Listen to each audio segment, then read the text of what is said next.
oysters are a sure sign of high-end decadence. But look back 200 years and they were handed out as free bar snacks. So what made them the luxury food that they are today?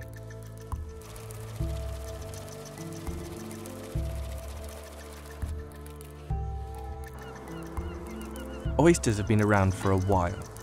Estimates put the shellfish around 300 million years old, at least, and humans have been enjoying them for centuries.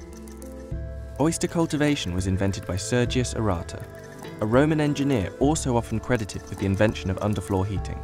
And since his invention, oyster farming has become big business. While you may be seeing oysters on the menu more these days, their popularity now is nothing compared to just 200 years ago. Oyster sales boomed from the early 19th century onwards, and the shellfish were sold as street food across London, Paris, and New York as they remained a cheap and accessible snack to many. In 1860, the small British seaside town of Whitstable alone was sending 50 million tons of oysters to London each year. And by 1900, New York was eating 1 million oysters every day. But as their popularity grew, so did the problems. Industrialisation and dredging of the waters in England led to overfishing. And as more people moved to the coast, more and more sewage ended up dumped in oyster-growing waters. Soon there were outbreaks of typhoid and other diseases, and many oyster beds had to be closed.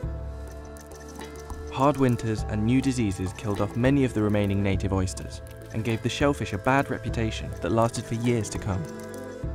There's something else that kept the price of oysters down around the turn of the century: child labour. In the early 20th century, American photographer Lewis Hine captured photographs of many of the children working in the oyster industry, even photographing 4-year-old Mary, who would apparently shuck 2 pots of oysters each day. Things had to change though. We soon realised the importance of clean water in the oyster growing process and outlawed child labour. Making oysters environmentally safe and ethical to grow came at a cost, as the shellfish take a lot of work to produce. And now, when oysters are raised, the environment they're grown in is one of the main considerations. Here, there's no industry, there's very little even farming here. What you've got out in the loch is just everything that is naturally in the loch. So they're feeding on the best possible feed that you could want, and they couldn't be in any more natural product. Each oyster takes 2 to 3 years to mature, and they start out microscopically small.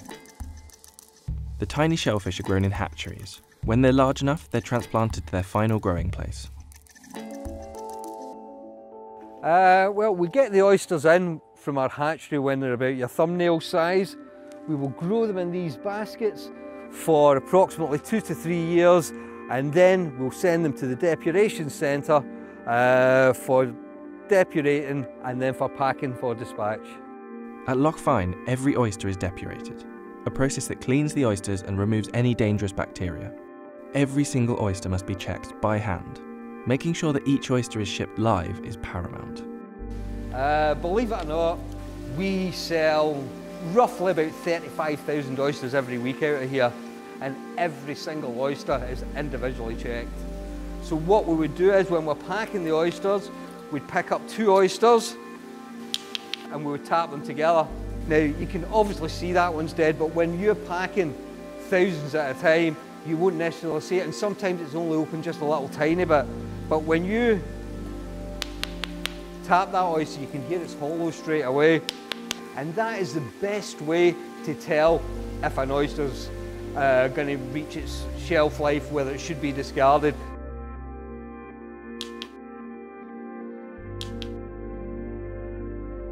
Oysters may only have a 9-day shelf life, but that doesn't stop them being shipped all across the globe. And their popularity and image as a luxury treat means that their demand is only going to rise.